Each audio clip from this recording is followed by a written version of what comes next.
Zonja e zotrinj, ju përshëndes nga Ditari, këtu na 2 CNN kundër zhvillimet kryesore do të ndiqni. Akademia e Kosovës flet për një akmarrje të parësyeshme me konotacion të frikshëm në marrëdhëniet me Shqipërinë në deklaratat e Edi Ramës pas takimit për Schengenin ballkanik në Tiranë. Në një deklaratë publike të Akademisë, përgjigjet e Ramës pas takimit u konsideruan fyerje dhe mohimi memorjes kombëtare. 3.000 lekë shpërblim do t'jetë dhurata e qeverisë për pensionistët. Fondi sipas ministres Anila Denaj u sigurua nga kursimet, ndërkohë 28 gra do të përfitojnë lirinë në saj të amnistisë. Kryeministri Edi Rama konfirmon se nuk ka asnjë komunikim me presidentin Ilir Meta, duke pranuar për rrjedhoj se ngërçin Bashkinë e Shkodrës dhe atë të Vorrës do të vazhdojë gjatë. Mbetet në fuqi ftesa për takimin me Lulzim Bashën, ndërsa socialistët do të mbledhin kongresin në 29 shkurt. Mirëmbrëma, unë jam Arlin Disa, ndër të tjera gjatë ditarit do të ndiqni. Hapja e Partisë Demokratike është sfida e radhës e Lulzim Bashës. Gazetarët Armand Shkullaku dhe Anton Palushi thonë se demokratët duhet të pranojnë gabimet, ndërsa ata që i bashkojnë thirrjes të japin kontribut real si në opozita ashtu edhe në qeverisje. Në prag të krishtlindjeve, kryepeshkopi Anulatos dhe arqipeshkvi i dioqezës Shkodër Pult Angelo Masafra uruan besimtarët dhe bëjnë thirrje për më pak konflikte dhe më shumë mirësi dhe bashkëpunim. Reali Madridit është mbreti i Champions League-s. UEFA publikoi renditjen e të gjitha korave me klubin 13 herë kampion të Evropës që kryeson përpara Bayernit dhe Barcelonës. Në klasifikimin special janë edhe 8 skuadra shqiptare dhe 3 nga Superliga e Kosovës.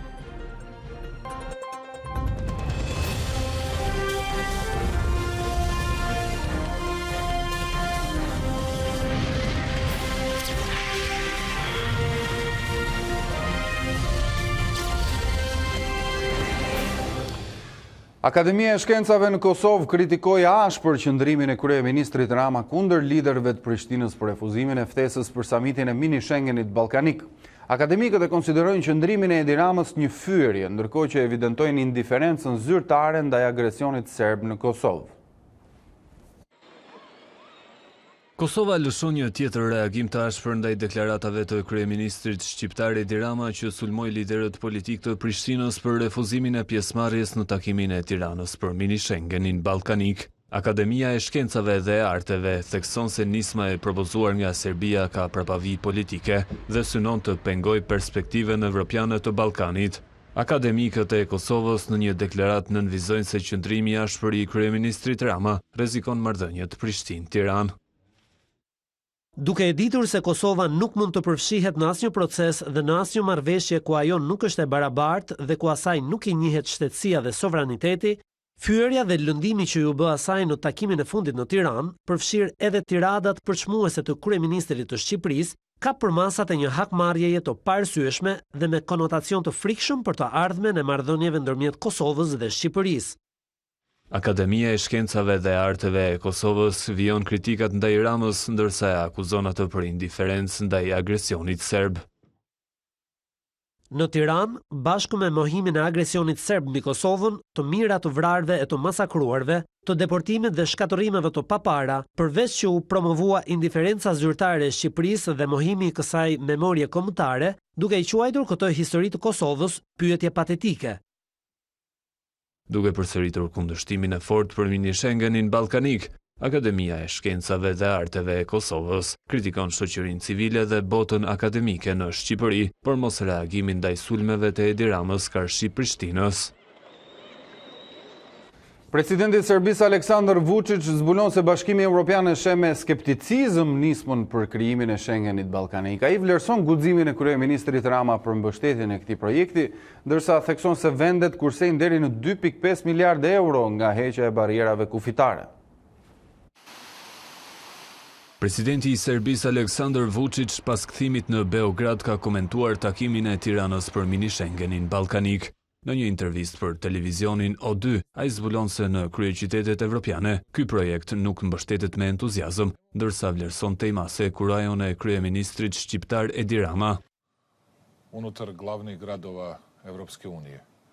Shumë në Europë nuk pëlqejnë të shikojnë Ballkanin teksa jep formë fatit të tij, kur ata nuk janë në karrige për të vendosur për ne, ndihen shumë pa rehat.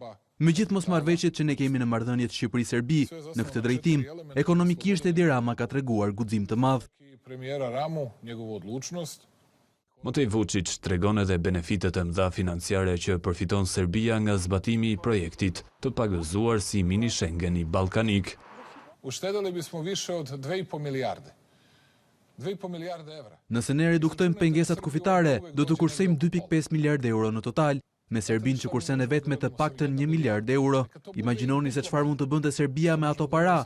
Do të tërheqim dhe më shumë investitor, pasi ata do të ndiheshin shumë më mirë në një treg më të gjerë. Više nego što košta autoput. Presidenti Vučić theksoi se investitorët do të shikonin kryesisht shtetet më pak korrupsion në rajon, ndërsa tha se për këtë arsye ata do t'i drejtoheshin fillimisht Serbisë. Ndër të tjera ai foli edhe për gjetjen në një zgjidhjeje të qëndrueshme me Kosovën, për të cilën tha se nuk është optimist.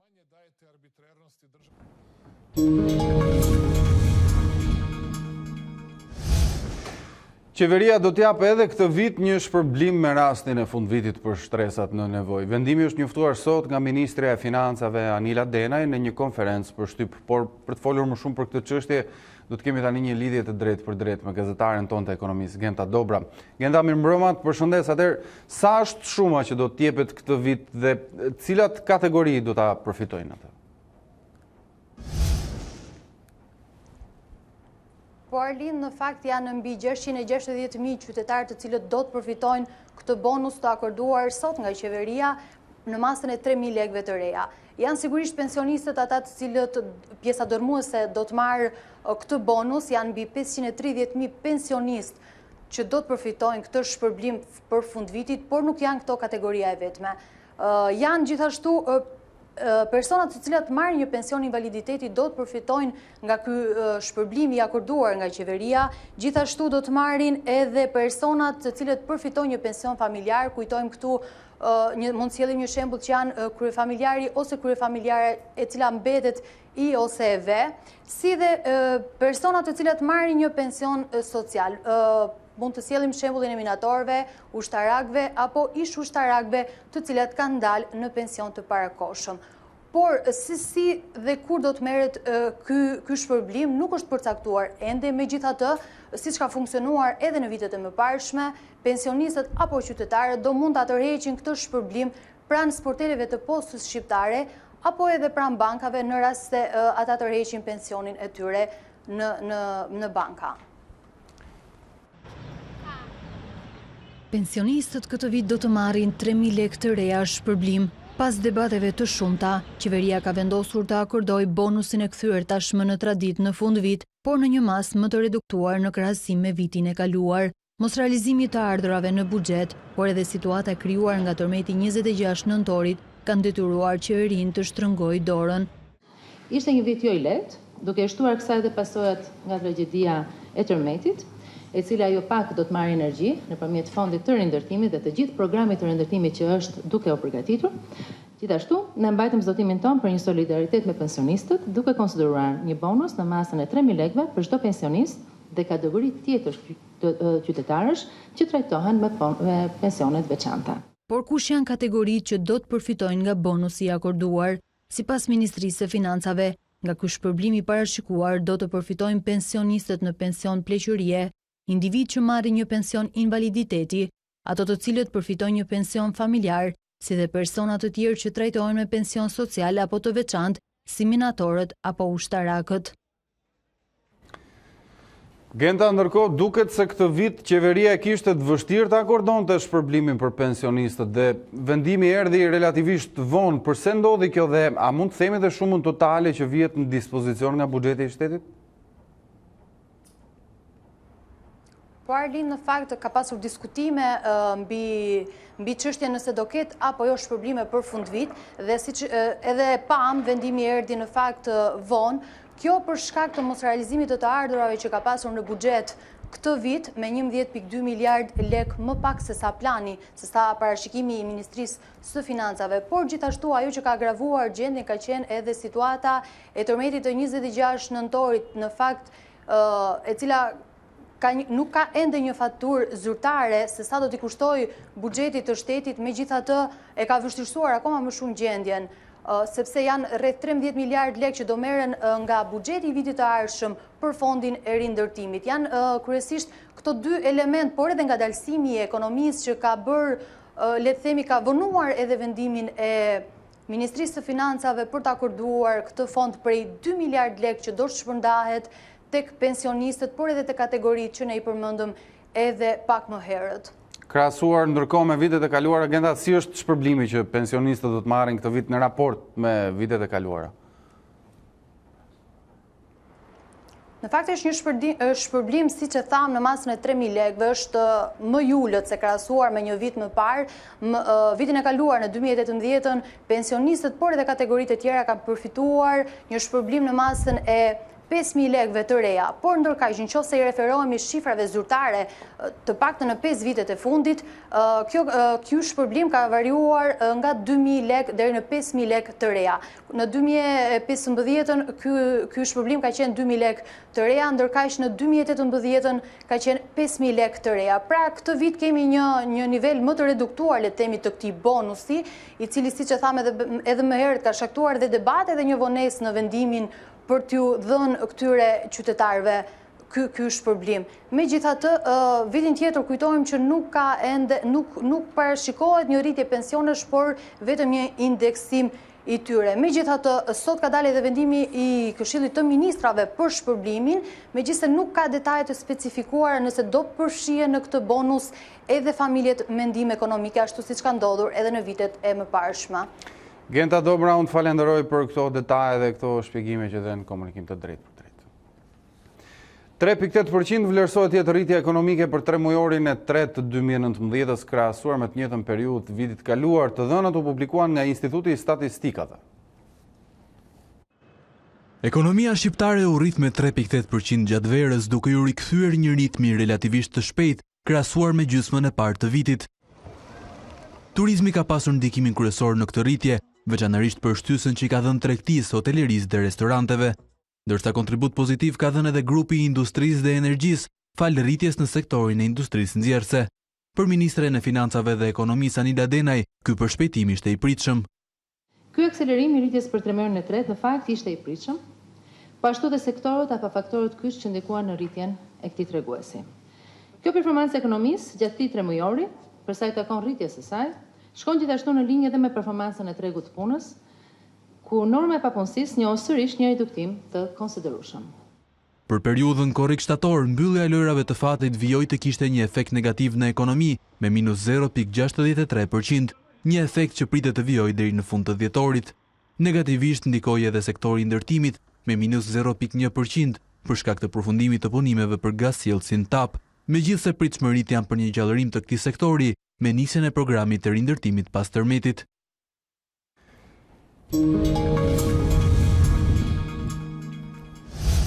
Partia Socialiste do të mbledh kongresin e saj më 29 shkurt. Vendimi është marrë në mbledhjen e kryesisë së Partisë Socialiste. Në përfundim të këtij takimi, Rama sqaroi pozicionin e tij ndaj presidentit dhe gjithashtu edhe ndaj krehut të opozitës. Socialistët do të mbajnë kongresin e tyre në ditën e brish të vitit 2020, pikërisht më 29 shkurt. Selia Rozi ka lënë kohë edhe 2-3 bashkive të mëdha që ende nuk kanë zyrtarizuar kandidaturat për kryetar partie deri më 15 janar për t'i dhënë dorën e fundit përgatitjeve për kongresin. Për kryesocialistin Edi Rama, i gjithë ky proces do të rifreskojë partinë. Ky proces na ka dhënë atë që kemi pritur, na ka dhënë një energji të re, edhe pse zgjedhjet duken larg, ato janë nesër praktikisht, sepse qershori i vitit 2021 është shumë afër. Bashkia e Shkodrës mbetet ende plagë e hapur për socialistët. Paqja e heshtur në luftën e ftohtë, kryeministri i presidencë ka lënë disa bashki pa kryetar. Jo, nuk kemi asnjë komunikim, ju dini që situata post-zgjedhore karakterizohet nga një inertësi që lidhet me historinë e dekreteve. Si fundvit, por edhe si objektiv për 2020-ën, Rama thotë se do të vijojë të mbajë derën e hapur për opozitën jashtëparlamentare, por detyrimi kryesor është udhëheqja e qeverisë. Do ishte mirë që Partia Demokratike të ishte në parlament, ka marrë vendimin e vet tiki, padyshim që nuk e ka bërë më të mirë jetën politike të vendit, por nuk është se e ka cënuar në pikën e mos funksionimit, që gjërat funksionojnë, mund të funksionojnë më mirë pa diskutim. Nuk ka diskutim që ne jemi të gatshëm të ulemi në tryezë, ne jemi të votuar dhe dënuar të udhëheqim. Nuk jemi këtu për të ndjekur tjerët, as për të pritur që dikush të zgjodh nga gjumi apo të përfundroj atë shtrishjen përpara se sa të vijnë punë. Ndërkohë socialistët kanë gati disa prej emrave të kandidatëve për kryetarë të degëve në disa qytete të vendit. Pas diskutimeve në kryesinë e Partisë Socialiste, bien sy emrat e dyshes Elisa Spiropali dhe Ervin Bushati, që do të drejtojnë degën më të madhe atë të Tiranës, ndërsa për degën e Partisë Socialiste në Durrës në garë janë Luan Zarza dhe Ardit Kërtusha. Në Elbasan është komanduar deputetja Evis Kushi. Kandidatët ndërkohë do të nënshtrohen procesit votimit nga antarët e Asamblevës Socialiste të degëve në Bashkitë Përkatëse, ndërsa në ekran po shohim dhe emrat e kandidatëve që janë caktuar deri më tani në Kryesinë Socialiste për 23 bashki të vendit.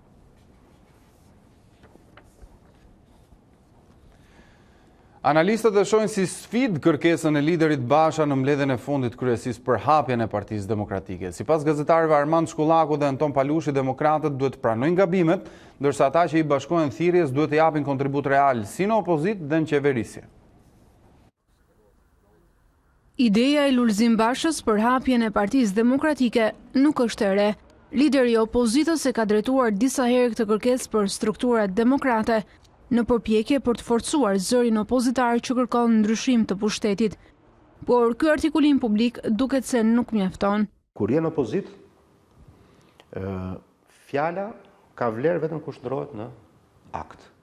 Çfarë duhet të bëjë Partia Demokratike për të krijuar besimin në hapjen e partisë, sipas analistëve Armand Shkullaku dhe Anton Palushaj, është garancia se emrat që do i bashkohen kësaj thirrje të opozitës do të jenë vërtet në rreshtin e parë të kontributorëve të opozitës. Fillimisht duhet krijosh besimin që kjo iniciativë është reale, që fillon që nga pranimi i dështimeve të shkuara dhe deri tek transparenca për vendimet që do të merren. Në Partinë Demokratike të gjetë mënyra, formula për të rikthyer atë pjesë të Partisë Demokratike që ka pesh ende tek elektorati i djathtë, po pse jo dhe për të futur fytyra të reja, njerëz të ri, të cilët do të lidhi patjetër besimi që ajo që do të vinë nesër nuk është një déjà vu e kësaj qeverie që kishim.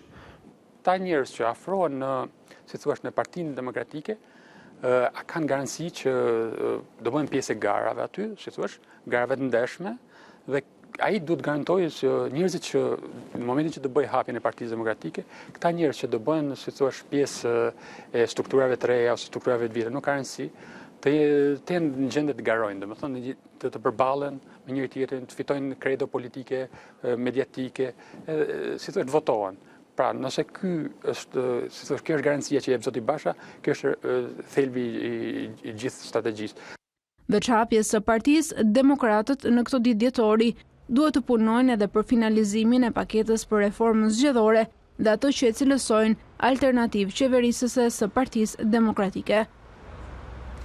Kryetari i Partisë Demokratike Lulzim Basha vizitoi familjet e prekura nga tërmeti në Thuman, nga ku deklaroi se qeveria ka braktisur qytetarët ndërsa vendi po përballet me një katastrofë humanitare. Sipas kreut të Partisë Demokratike, qeveria po përgatit aferën korruptive të radhës. Dëshpërimi mbretëron kudo, varfëria është thelluar dhe tashmë ka nisur edhe një pasojë tjetër e tmeshme kësaj krize humanitare. Ka shumë fëmijë të smur, ka shumë të moshuar të smur, me nevojë për kujdes mjekësor. Kjo është gjendja e harresës totale, e braktisjes totale të shtetit prej kartonit, të shtetit babëzisë dhe të korrupsionit, që ishte rrëzuar kohë para se tërmeti të rrëzonte shtëpitë e banorëve të Thumanës, Durrësit, Kurbinit dhe zonave të tjera të goditura rënd. Jemi në një krizë humanitare me përmasat plota, e cila vetëm sa do të thellohet, sepse shteti nuk po vepron. Qeveria dhe kryeministri kanë mendjen te parada mediatike, propaganda, dhe po bëjnë gati të ngrenin mbi rronojat e tërmetit një tjetër aferë, mega aferë korruptive, vjedhje, zhvatje dhe grabitje.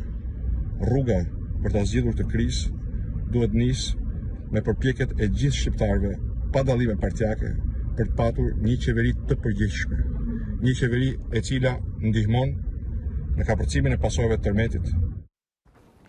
Gjykata e Tiranës ka pushuar pa dinë për shpifjet e agron tufës kundër deputetit Spartak Brau pasi shkrimtari ishte larguar nga Shqipëria. Padia u pushua për shkaqe procedurale pa u marrë në shqyrtim thelbi i saj. Gjykata e Tiranës i ka vënë kapak një padie të agron tufës kundër deputetit socialist Spartak Braho pa e marrë në shqyrtim atë. Padia ish drejtori të Institutit të Studimeve kundër komunizmit për shpifje dhe fyerje ndaj emrit të tij në një shkrim të Brahos në një të përditshme është pushuar. Referuar vendimit të gjykatës, në seancën e parë dhe të fundit të çështjes, gjyqtari Sokol Pasho ka vlerësuar se Padia nuk mund të merrej në shqyrtim. Shkak është bërë mosligjërimi i avokatit Kujtim Cakrani si përfaqësues ligjor i tufës. Gjykata arsyetonte se Padia nuk është firmosur nga tufa dhe se prokura e lëshuar prej tij nuk i jepte të drejtën ligjore të nevojshme avokatit për ta përfaqësuar në këtë lloj gjykimi. Padia e tufës u depozitua në gjykatë në 5 dhjetor, pak ditë pasi publicisti u largua nga Shqipëria për të kërkuar azil politik në Zvicër pas pretendimeve për kërcënime drejt tij. Ai ishte në vazhdën e përplasjeve të forta mes shkrimtarit dhe deputetit Braho në debatin për dosjet e komunizmit. Përveç fajësisë për fyerje dhe shpifje, tufa kërkonte edhe 250.000 lekë dëmshpërblim nga deputeti socialist. Ndërkohë një tjetër trup gjykuese i gjykatës së Tiranës është duke shqyrtuar një padi të mëparshme të tufës kundër Spartak Brahos. Presidenca ka bërë publike listën e aplikantëve për anëtar të gjykatës kushtetuese për të plotësuar vakancën e krijuar nga përfundimi i parakohshëm i mandatit të Besnik Muçit. Kanë shprehur interes deri më tani 10 aplikantë. Lista do i dërgohet ndërkohë Këshillit të Emërimeve në Drejtësi, i cili do të kryejë verifikimin më pas të pasurisë, integritetit dhe të figurës. Aplikantët do të intervistohen nga KED që do të bëjë edhe renditjen e tyre më pas. Kreu i shtetit do të përzgjedhë mes një prej 3 kandidatëve të listuar të parët. Gjykata kushtetuese aktualisht ka 4 anëtar.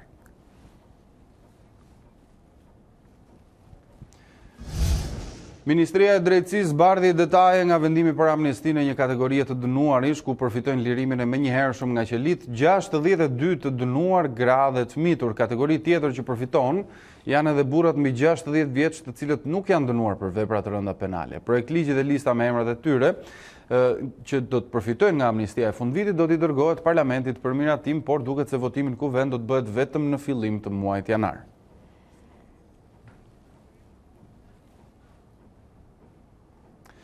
Në lidhje të drejtë për drejtë jemi me gazetaren Anduena Labani, e cila do të na detajoj vendimin e qeverisë. Anduena, të përshëndes, mirëmbrëma. Atëherë, sa gra, fëmijë dhe të moshuar do të përfitojnë nga amnistia e fundvitit dhe cilat janë veprat kriminale që kanë kryer ata? 3 vite nga amnistia e fundit, ku mbi 700 të dënuar përfituan këtë vit dhe këtë fund vit, duket se shpresat janë më të pakta për ata që qëndrojnë pas hekurave dhe qelive, Arlind. Në fakt ka qenë vendimi dhe projekt ligji që është bërë sot publik nga Ministria e Drejtësisë, e cila ka deklaruar që i gjithë ky projekt ligj pritet që të lirojë nga qelit, po aq të dënuar se janë liruar dhe vitin e kaluar.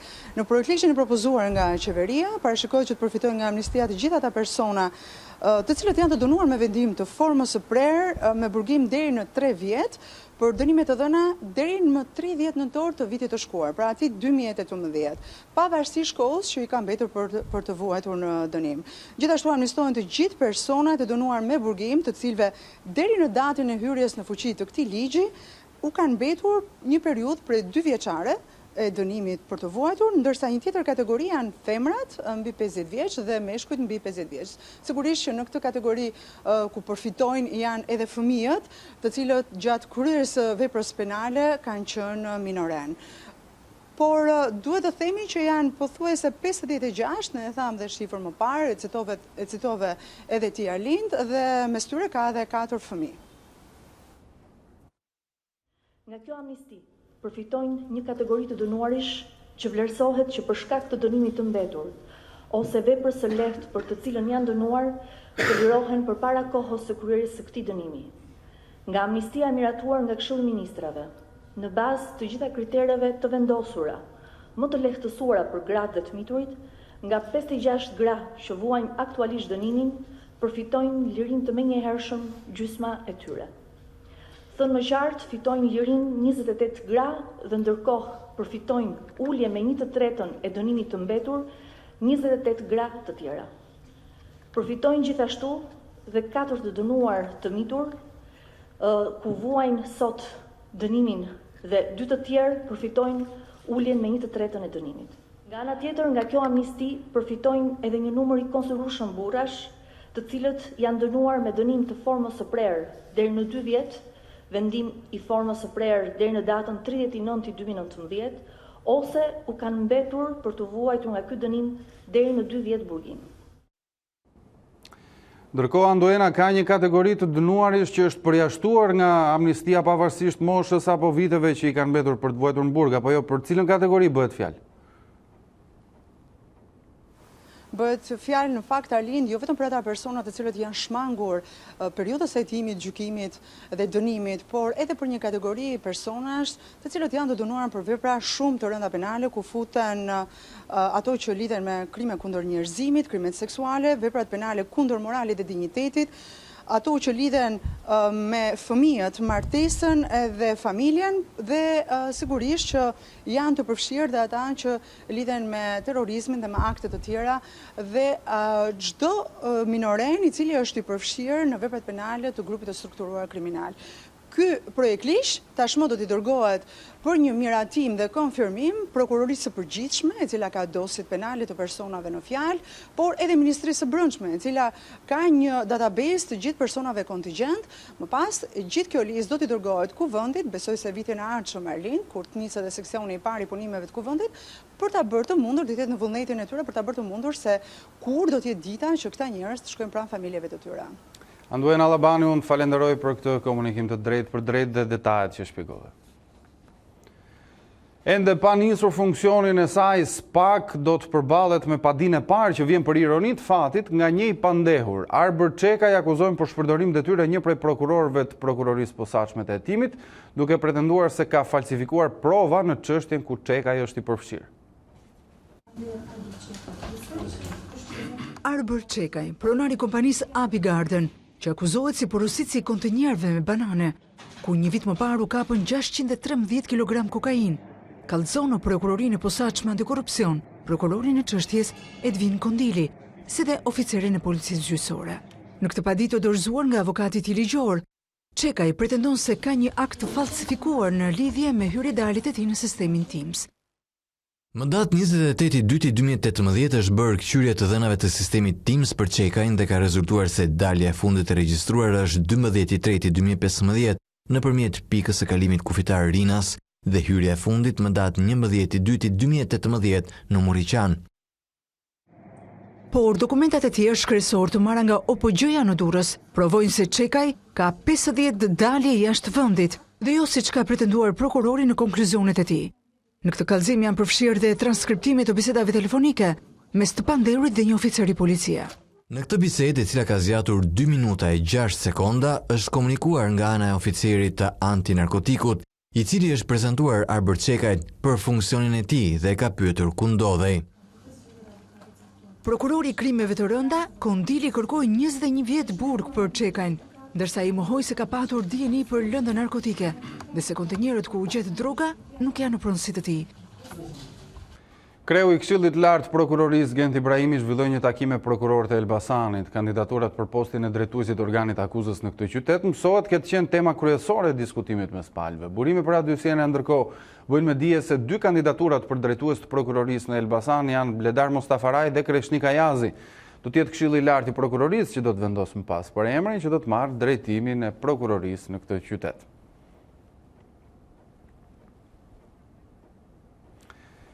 Gjyqtari i Apelit të Tiranës Alaudin Malaj e ka zhvendosur në gjykatën e posaçme antikorrupsion përballjen e tij me ish-ministrin e Brendshëm Fatmir Xhafaj, kreun e policisë shtetit Ardi Veliu dhe zyrtar të tjerë të policisë të cilët i akuzon për grup të strukturuar kriminal. Malaj ka ankimuar në gjykatë vendimin e ish-prokurorisë për krime të rënda, e cila nuk filloi procedim penal për kallëzimin e bërë prej tij në tetor 2019. Sipas gjyqtarit të Apelit, policia e shtetit nuk ka reaguar ndaj disa kërcënimeve të bëra ndaj tij apo familjarëve të tij. Për shkak të shkrirjes së gjykatës së krimeve të rënda, tashmë kjo kërkesë do të shqyrtohet nga gjykata e posaçme antikorrupsion.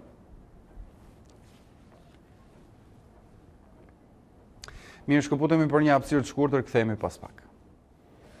Jemi sërish në transmetim të drejtë për drejtë, do të flasim për të tjera zhvillime. Përpara se të blejnë lodra për fëmijët, prindrit duhet të sigurohen që ato të kenë në trup markimin CE që tregon sigurinë e produktit. Inspektorët kanë kontrolluar tregun e 5 majit në Tiranë, ku janë bllokuar 10.000 lodra me përbërës kimik jashtë standardeve të lejuara.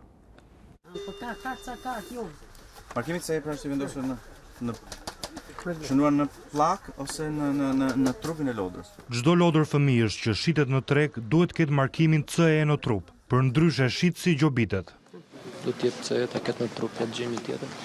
CE është që tregon është brenda konformitetit. Në momentin që nuk e konstaton konstatoni markimin CE, bllokohet produkti, çohet për shkatrim. Masat me qob deri në 2 milion lekë, pastaj 3% të xhirës.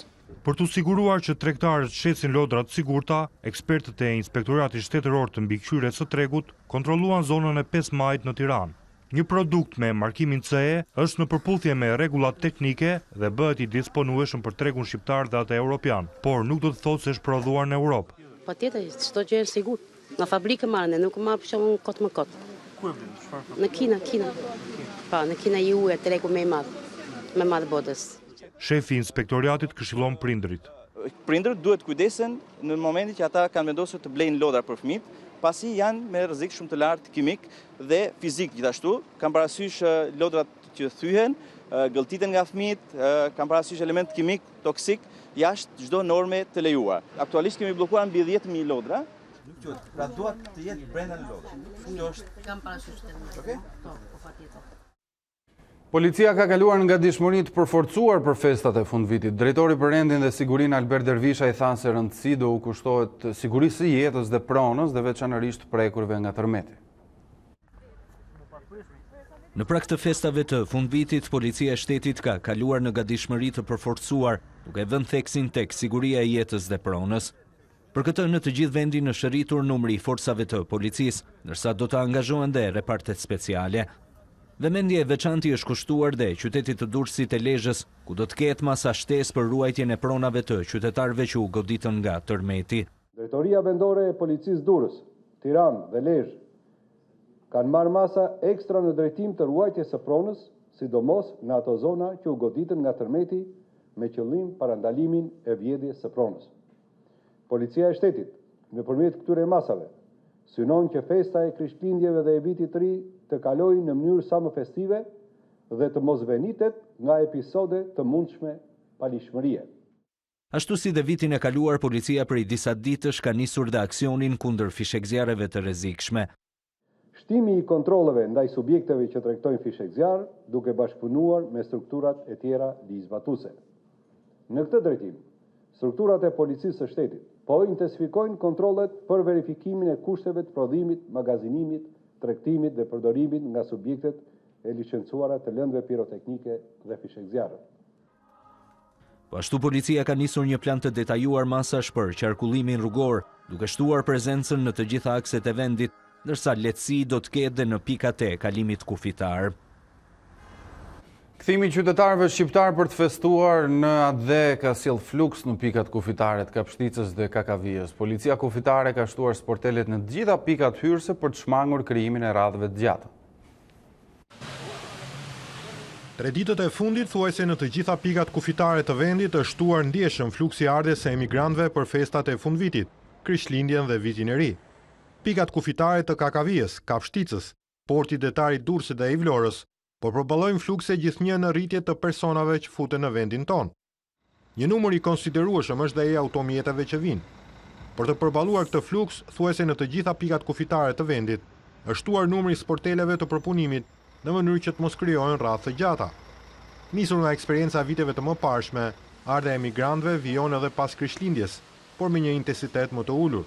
Çka do të thotë që 2-3 ditët e fundit para Krishtlindjes shënojnë dhe fluksin më të madh të hyrjeve në vendin tonë. Ndërkohë, krahasuar me një vit më parë, numri i emigrantëve që ka ardhur në vendin tonë këtë vit është thuajse në të njëjtat nivele, ndërsa ka pika kufitare si ajo e Kapshticës që kanë shënuar dhe numër më të vogël të hyrjeve deri në 10% krahasuar me një vit më parë. Sa kaq numri i shtetasve shqiptar që largohen nga vendi për festat e fundvitit llogaritet në masën 30 deri në 35% të numrit të personave që kanë ardhur. Artistët e teatrit, operas dhe baletit nisin provat për koncertin e fundvitit që do të mbahet më datën 28 dhjetor në Pallatin e Kongreseve. Të gjitha fitimet nga shitja e biletave do të shkojnë për familjet e dëmtuara nga tërmeti 26 nëntorit. Të vallëzojmë si në vjen, ky është lejtmotivi që do të shoqërojë artistët e teatrit, operas dhe baletit këtë fundvit. Provat e para ka nisur sërish në sallën Teftatashko të Ministrisë së Kulturës. Koncerti do të mbahet më 28 dhjetor dhe thuajse 150 artistë janë gati për të performuar, sigurisht në drejtimin e disa mjeshtrave të huaj, si koreograf po ashtu edhe dirigjent. Më vjen keq që nuk kam ardhur më parë në Tiranë, për mua ishte një surprizë shumë e bukur ftesa për të bashkëpunuar me një staf të përkushtuar. Nuk është larg Vjena dhe Tirana, por projektet më kanë penguar të jem këtu. Dhe tani që shoh instrumentistët shqiptar dhe dëshirën e tyre për të punuar, dhe më shumë se oraret e zakonshme, shoh një përkushtim të jashtëzakonshëm për këtë koncert. Po punojmë shumë të sjellim më të mirën në këto festa. Unë dëshiroj t'ju them se të gjitha pjesët koreografike që do të prezantojmë janë të reja. Për herë të parë vendosen në skenën e teatrit, operas dhe baletit, madje edhe për mua janë lëvizje premier.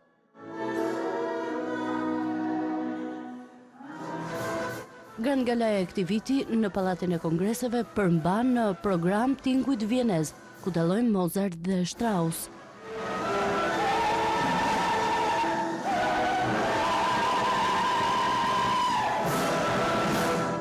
Kryepiskopi Durrësit, Tiranës dhe gjithë Shqipërisë, Anastasia Nollatos, në mesazhin e tij në këtë Krishtlindje bën thirrje për më shumë mirësi dhe bashkëpunim për të ulur konfliktet dhe tensionet që kanë pushtuar botën.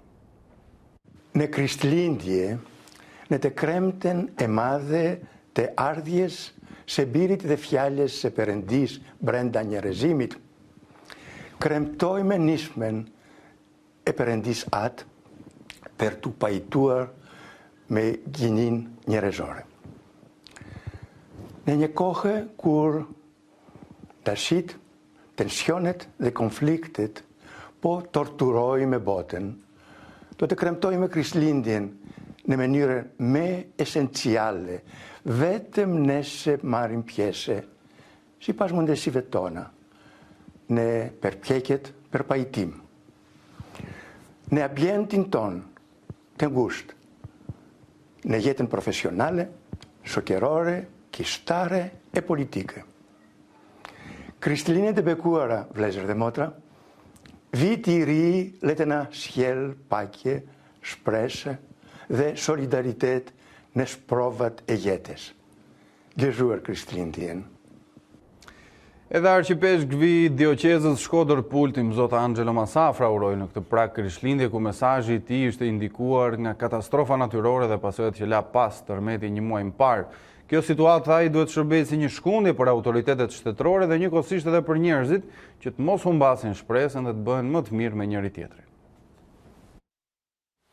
Të dashur besimtar, mesazhi që këtë vit dëshiroj t'ju drejtoj me rastin e Krishtlindjes dhe të vitit të ri, kushtëzohet prej ngjarjeve që kanë ndodhur në Shqipëri, në veçanti prej tërmetit të mërshme që shkaktoi jo pak viktimat e la pas plagë e bishtësi të shoqërinë tonë shqiptare.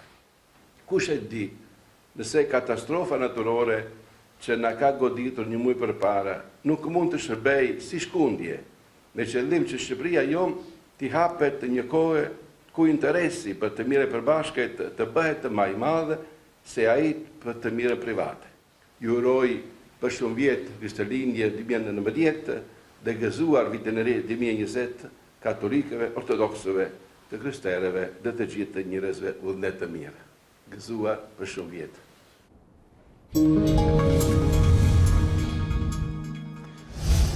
Greva mbarkombëtare në Francë nuk do të pezullohet as gjatë festës së Krishtlindjeve. Organizatorët bën me dije se kanë marrë mbështetje financiare deri në 1 milion euro, ndërsa udhëtarët janë të inatosur ende për bllokimin e linjave të trenave dhe metrove. Punonjësit e transportit në Paris vazhdojnë kundërshtimin e reformës në pensione, ndërsa greva ka hyrë në ditën e 20. Kjo ka rritur tejmase zemërimin e udhëtarëve dhe pushuesve francez që përpiqen të arrijnë destinacionet e tyre për celebrimin e Krishtlindjes. Disa operatorë të shërbimit të trenave zbulojnë se kanë marrë mbështetje të madhe financiare që u lejon atyre vazhdimin e grevës. U surprizuam nga shuma që arriti rreth 1 milion euro në kaq pak kohë. Kjo tregon se pavarësisht kundërshtive është një suport mjaft i rëndësishëm. Greva vazhdon dhe nuk do të ketë armpushim dhe ne jemi të kënaqur me këtë. Kjo do të thotë se qytetarët nuk janë të lumtur. Prandaj dikush duhet të merret me këtë temë dhe jo të pretendohet se gjithçka është mirë në këtë vend. Aksioni mbar kombëtar industrial kundër reformës së presidentit Emmanuel Macron që heq benefitet speciale për sektorët hekurudhor dhe rrit moshën e daljes në pension në 64 vjeç, ka paralizuar shërbimet e trenave dhe metrove. Duke folur gjatë një vizite jashtë Francës, Macron u bëri thirrje protestuesve që të ndalonin grevën e tyre gjatë festave të fundvitit për të shmangur problemet për persona që udhëtojnë drejt familjarëve të tyre në këtë periudhë të vitit. Por kjo thirrje nuk është pranuar, por nxiti dhe më tepër manifestimet. Donald Trump e priti me optimizëm kërcënimin e Koreas së Veriut ndaj Shteteve të Bashkuara për një dhuratë surprizë për Krishtlindje. Ushtria amerikane mendon se është një test raketor, ndërsa kreu i shtëpisë së bardhë shpreson të jetë një vazo e bukur. Presidenti amerikan Donald Trump nuk u duke shqetësuar nga paralajmërimi i Koreas së Veriut për një dhuratë misterioze për Krishtlindje për Shtetet e Bashkuara. Ekspertë të shumë të sigurisë mendojnë se bëhet fjalë për testimin e një rakete balistike me rreze të gjatë. Megjithatë, kreu i shtëpisë së bardhë mendon shumë ndryshe, madje shpreson për një surprizë të bukur. Të shohim se çdo të ndodh. Ndoshta është një dhuratë e mirë, ndoshta ai do të më dërgojë një vazo të bukur në vend të një testi raketor. Unë mund të marr një vazo ose një dhuratë të mirë nga ai, kur nuk i dihet. Korea e Veriut më herët këtë muaj paralajmëroi Washingtonin për një dhuratë të pakëndshme, ndërsa lideri Kim Jong-un i dha kohë Shteteve të Bashkuara deri në fund të vitit për të bërë lëshime në sanksione në mënyrë që të rinisin bisedimet për çarmatosjen bërthamore të Penjanit. Tensionet mes dy shteteve u rikthyen sërish pavarësisht përpjekjeve të Trump për të gjetur një zgjidhje. Ndërkohë Kim Jong-un ka takuar udhëheqësit e lartë ushtarak dhe pritet të drejtohet anëtarëve të partisë gjatë një takimi të dielën. Shtetet e Bashkuara do të kërkojnë edhe atje ndonjë sinjal të mundshëm për ato që mund të vijë më pas. Quhet Albert Hugis, është boksier dhe është futur në librin e rekordeve Guinness pasi mundi një rival 43 vjeçar. Deri këtu nuk ka asgjë të çuditshme, por Hugis mban plot 70 vite mbi supe, duke u bërë kështu boksieri më i vjetër në botë që qëndron aktiv në këtë sport. Boksieri nga Kentucky i Shteteve të Bashkuara të Amerikës ngjitet në ring që prej vitit 1975 dhe duket se nuk e ka humbur shkëlqimin as në këtë moshë. Këtë e tregoi edhe me goditjet nokaut ndaj kundërshtarit, edhe pse të ngadalta dhe jo shumë të befasishme. Hugis theu rekordin e boksierit Brit Stephen, i cili qëndroi në ring deri në moshën 60 vjeç.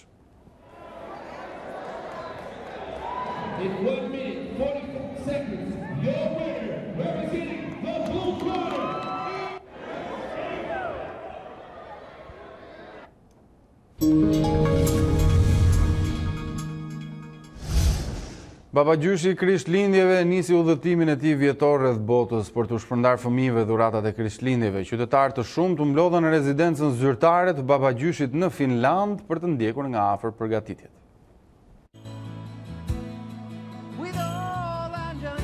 Është momenti më i shumë pritur i vitit për fëmijët anë kënd globit. Krishtlindjet janë vetëm disa orë larg dhe Santa Claus nuk mund të humbas më shumë kohë. Ai u nis nga shtëpia e tij në Arktik në udhëtimin vjetor rreth botës për t'i shpërndar fëmijëve dhuratat e Krishtlindjeve.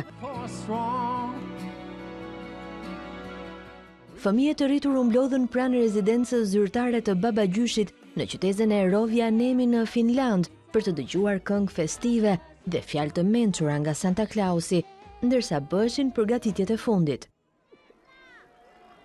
Hello, and Merry Christmas. Santa ju drejtua turmës në gjuhën finlandeze dhe angleze.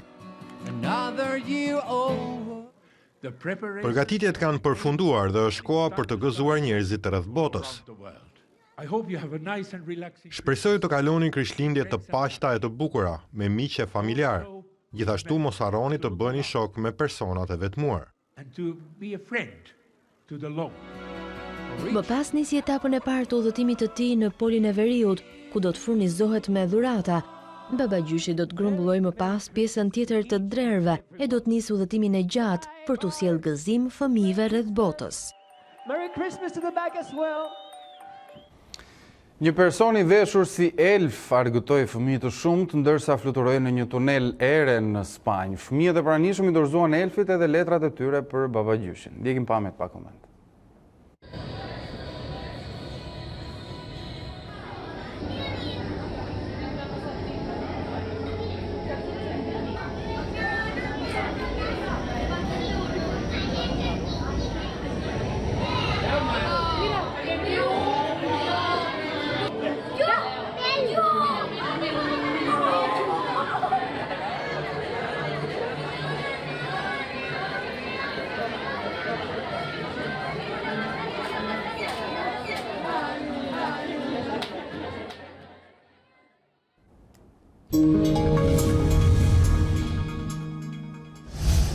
Mirë, do të mësojmë tani nga Tanja Porja se si do t'jetë moti në orët në vijim dhe gjatë ditës nesërme. Mirëmbrëma të nderuar shikues a 2 CNN, le të njihemi me kushtet e motit për orët në vijim dhe ditën e nesërme. Mbrëmja por edhe orët e natës do të vijojnë me kthjellime, ndërkohë në orët e para të ditës së nesërme priten vranësira të shpeshta kryesisht në zonat malore ku nuk do të mungojnë dhe rreshtet e pakta dhe të izoluara të dëborës. Për sa i përket pjesës së dytë të ditës, nga mezita dhe në vijim, pritet që moti të jetë kryesisht i kthjellët në të gjithë territorin shqiptar.